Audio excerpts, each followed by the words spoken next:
back to my channel. I'm Matt. This is Prime Analog Gourmet, and today what we're going to do is I'm going to show you how I do my soon-to-be famous backstrap recipe for fried backstrap.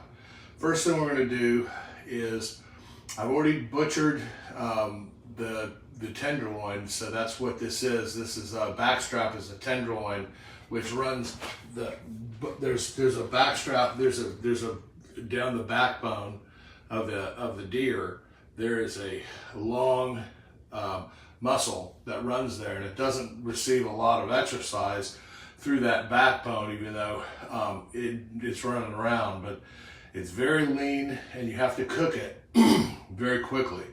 And that's what we're going to do. But the first thing we've got to do, and this is going to be on a separate day, so I'm going to just go ahead and knock this out right now and show you guys what I do as far as how I cut it, how I prepare it the day before. Because what we're going to do is we're going to get some of the blood out of this tenderloin. First thing I'm going to do is I'm going to wash my hands real good.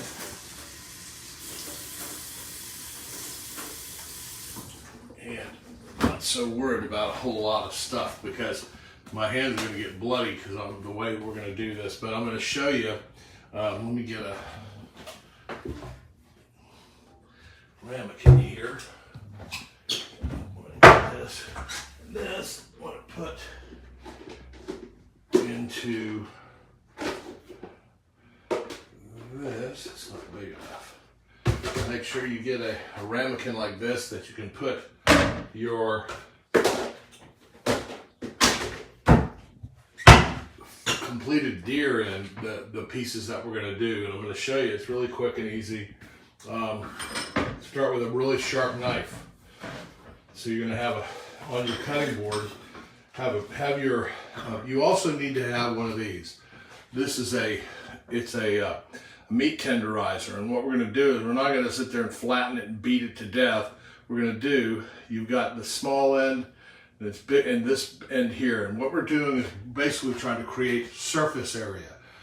That surface area is going to be our friend, because what it's going to do is it's going to let a lot of this blood out of the meat and actually tenderize on its own, because the acids that are in buttermilk, which is what we're going to do, are in this. So what we're going to do is we're going to pull this out of this. You see how incredibly lean this is. See this piece of meat? And sometimes it's rounder, sometimes it's not. It depends on how you butchered the deer and all this. I split this. So anyway, so what I do is I cut it into cubes that are manageable, like this size right here. I'm going to cut that in two. So your piece will be about this big. You can see how big that is. Okay, I'm going to cut all of them the same size, because you want them to be able to cook the same way, the same time temperature, because we're going to put them in a deep fat fryer. And by doing that, we have to have, and so I'm going to cut across like this. Not cut your finger off. I use a very, very sharp knife. Okay, and so what we've got these cubes like this. Okay, so now what we're going to do is we're going to use our fat end like this. We're going to hit it on one side like this, then on the other side like this, and then throw it in there. Okay, there. What we're not doing, like I said, we're not trying to flatten it or anything else like that. We're not even trying to make it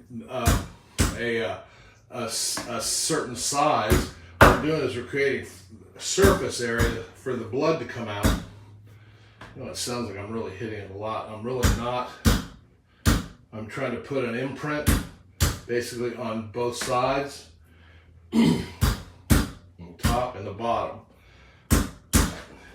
And what we're doing, that will allow the buttermilk to take on and to get into the meat more. So we're not going to season anything here at all.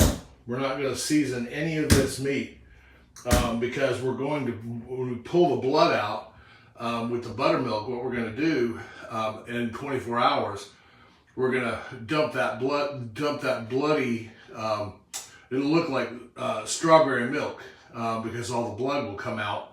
A lot of the blood will come out. And that basically is what people believe is the gaminess of the meat, and it won't be gamey at all. You won't even taste it.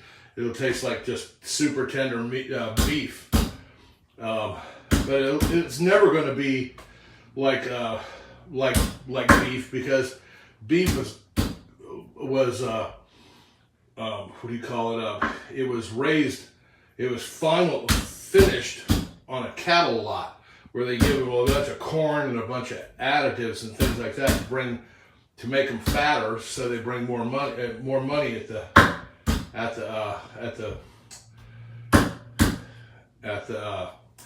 when they're sold.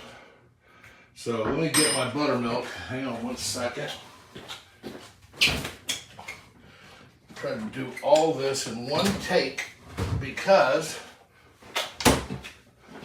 it's just the primary thing, and we're going to come back tomorrow and finish this up. But this is what you want to find right here. This kind of cultured buttermilk right here, and it's 100%. You're going to put 100%. All you're going to do is they're going to cover this. So get it flat in there, as flat as you can. And what we're going to do, we just want to cover it. It's like this. You can see. If I pull it down here, you won't be able to see, but I'm just tilting it, but it's going to be covered all the way, so you're not going to see any of the meat in there. And then we're gonna leave that. We're gonna put that in the refrigerator for 24 hours, and we'll be back. Okay? Talk to you soon. Okay, guys, we're back, and I wanted to show you. This is what this looks like. You see how it's pink, and it looks like it's strawberry milk, but this is blood that's been let or pulled out of this the deer that we've stayed overnight. It's actually 24 hours. So anyway, let me get this together, and what we're going to do is we're going to dump this out. We're going to dump out this, and we're going to put some fresh buttermilk into it, and a little bit of milk and some egg, and I'll show you that in a second. Okay, so what we do is we put some more buttermilk in. We're not going to put as much as we did last time. We're going to put about that much in, and we're going to put some milk in there also. It says it's thinner than that. You can see that. We'll move that around a little bit. At about that same depth. Now we're going to add 1 egg that's beaten. And we're going to put got some of the last sriracha, I think, in the world right now. I don't know. But it's, I put some sriracha in there. You say how much? I'd say probably maybe teaspoon or tablespoon and a half.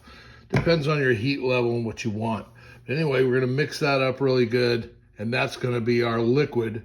And then we're gonna come over here, and I'm gonna show you how we're gonna put our dry mix together that we're gonna coat this with, and then we're gonna put it on a wire rack, and then we'll fry it up. Right, so we put a cup of regular all-purpose flour, and then we're gonna put a cup of cornstarch, and a cup of cornstarch, but I just had to open a new one, so and so the whole cup of cornstarch. So you got a cup of all-purpose flour, a cup of cornstarch.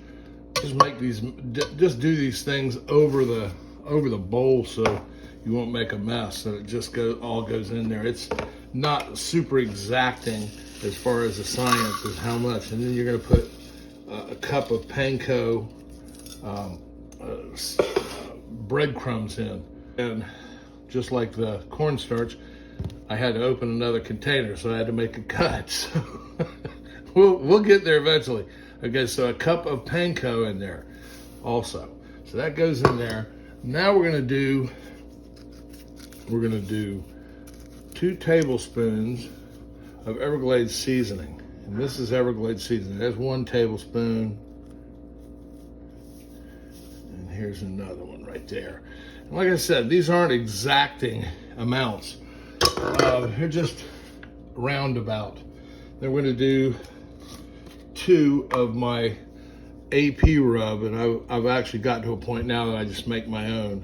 And I make 2 tablespoons of that too. Actually, it was a little short. Okay, then we're gonna mix all that up, and I'll be back. So we've got it all, the bread mix and the deer and the egg mix all here. And what we're gonna do is we're gonna bread each piece. We're gonna put it on this wire rack over here. Reason why is because if you don't put it on something like a wire rack or something, the moment you pick it up, it's going to, the bottom will stick to it. So what we're gonna do is we're gonna use one hand, drop it in. I'm gonna put this in like this, cover it up, like this. And then we'll pick it up and we'll place it on the wire rack. And we're gonna do this for the whole process. We've got them all done. And what we're gonna do is let them sit for a little bit and let this coating adhere. I'd probably say, 20, 30 minutes in the refrigerator, and it should be ready to go. And then we'll fry it. And now we're gonna fry them. We got everything ready. It's all breaded. We've got a wire rack with a paper towel underneath. The reason why you want to set your finished deer pieces, tenderloin, on here is because if you don't, you sit it down on a paper towel, what it'll do is it will get soggy. So we're trying to maintain the crispness. So we drop it in slowly, and we drop a certain amount of pieces in. Shake off the excess. You don't want to crowd the basket. And if you're pan frying these, you just make sure that you turn them. But what we're doing here is deep fried, and what we're going to do is when they float to the top, that's when you pull them out. And you'll know, because they'll be, when they float to the top, make sure you pull them immediately, because if you don't, I've got my my spider here, so let's take a look at them. They're doing really good. But don't think that you're going to try to get these to be golden brown, because if you go that long, what's going to happen is you're going to dry out the deer. You're going to dry out the piece of meat, and it'll be like shoe leather.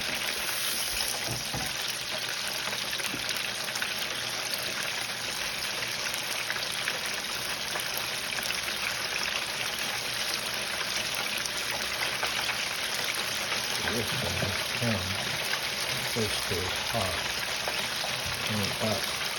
It's still down on the bottom, so it's still cooking.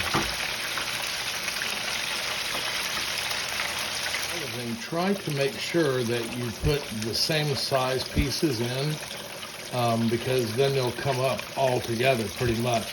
These are larger pieces. I've already pulled a couple here, you can see them, and but there's a couple that are thicker, and that's just the way I cut them. So, try to make sure that you get that. Okay, now I think we're there. Be careful when you're using hot oil. You put off a little bit right there and just drop it slowly. Another one, drop it slowly.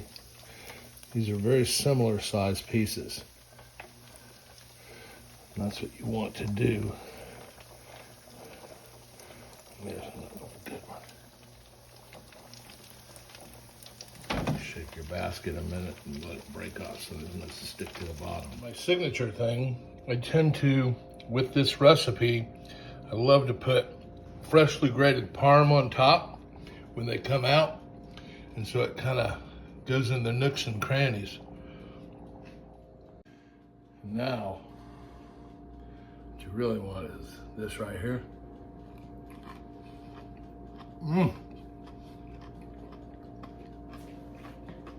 It's so good. If you like deer, try it. You can actually do this recipe with almost any meat. And I use this almost the same recipe.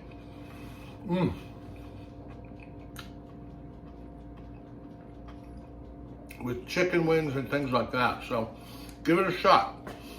Thanks for watching, and we'll come up with another one for you soon. All my best.